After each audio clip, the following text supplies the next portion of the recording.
menghentikan rangkap jabatan.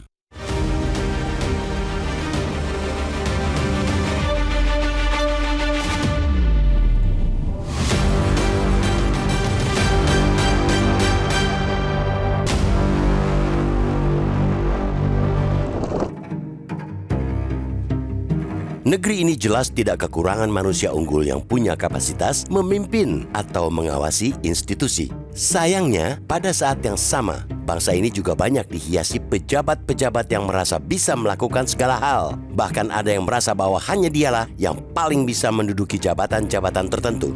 Tidak mengherankan jika kita temui banyak penyelenggara negara yang merangkap jabatan, khususnya menjadi komisaris di sejumlah badan usaha milik negara atau BUMN. Alasannya pun macam-macam, khususnya merasa bahwa jabatan yang dirangkap itu masih memiliki keterkaitan. Argumentasi seperti itu lebih lekat dengan jurus ngeles ketimbang alasan yang masuk akal.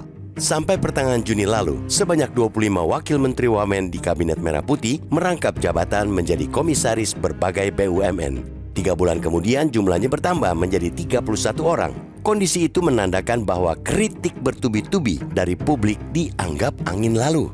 Teriakan nyaring bahwa rangkap jabatan itu bukan saja tidak etis, melainkan juga melabrak rambu-rambu aturan. Padahal rangkap jabatan seperti itu sudah nyata-nyata dilarang berdasarkan konstitusi. Mahkamah Konstitusi (MK) pada 28 Agustus lalu secara tegas memerintahkan agar rangkap jabatan diakhiri. Tapi teriakan dan larangan seperti berhenti sekadar seruan. Teriakan bahkan larangan. Terbukti rangkap jabatan jalan terus. Sejumlah wamen tetap diangkat menjadi komisaris BUMN. Benar, memang ada janji melakukan evaluasi. Tapi janji itu masih terdengar sayup-sayup. Aksi menghentikan rangkap jabatan masih teramat jauh panggang dari api. KPK memang sedang menyusun sejumlah usulan bagi lahirnya Perpres atau PP yang mengatur definisi ruang lingkup hingga daftar larangan rangkap jabatan. KPK juga mengusulkan sistem gaji tunggal, single salary, sebab dengan begitu celah penghasilan ganda dari rangkap jabatan sudah ditutup. Namun, usulan-usulan itu masih berhenti sekadar usulan. Ia belum bergerak menjadi aksi penting menyetop rangkap jabatan. Apakah itu bisa diartikan bahwa putusan MK tak lagi punya wibawa sehingga bebas ditinggalkan begitu saja? Lahirnya putusan larangan rangkap jabatan disemangati oleh prinsip bahwa jabatan itu amanat.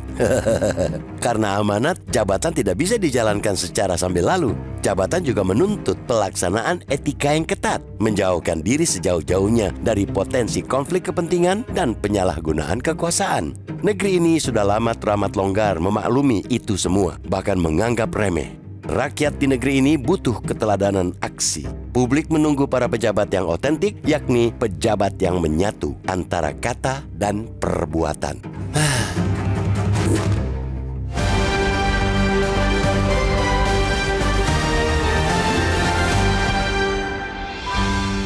Jelajahi cara baru mendapatkan informasi. Download Metro TV Extend sekarang.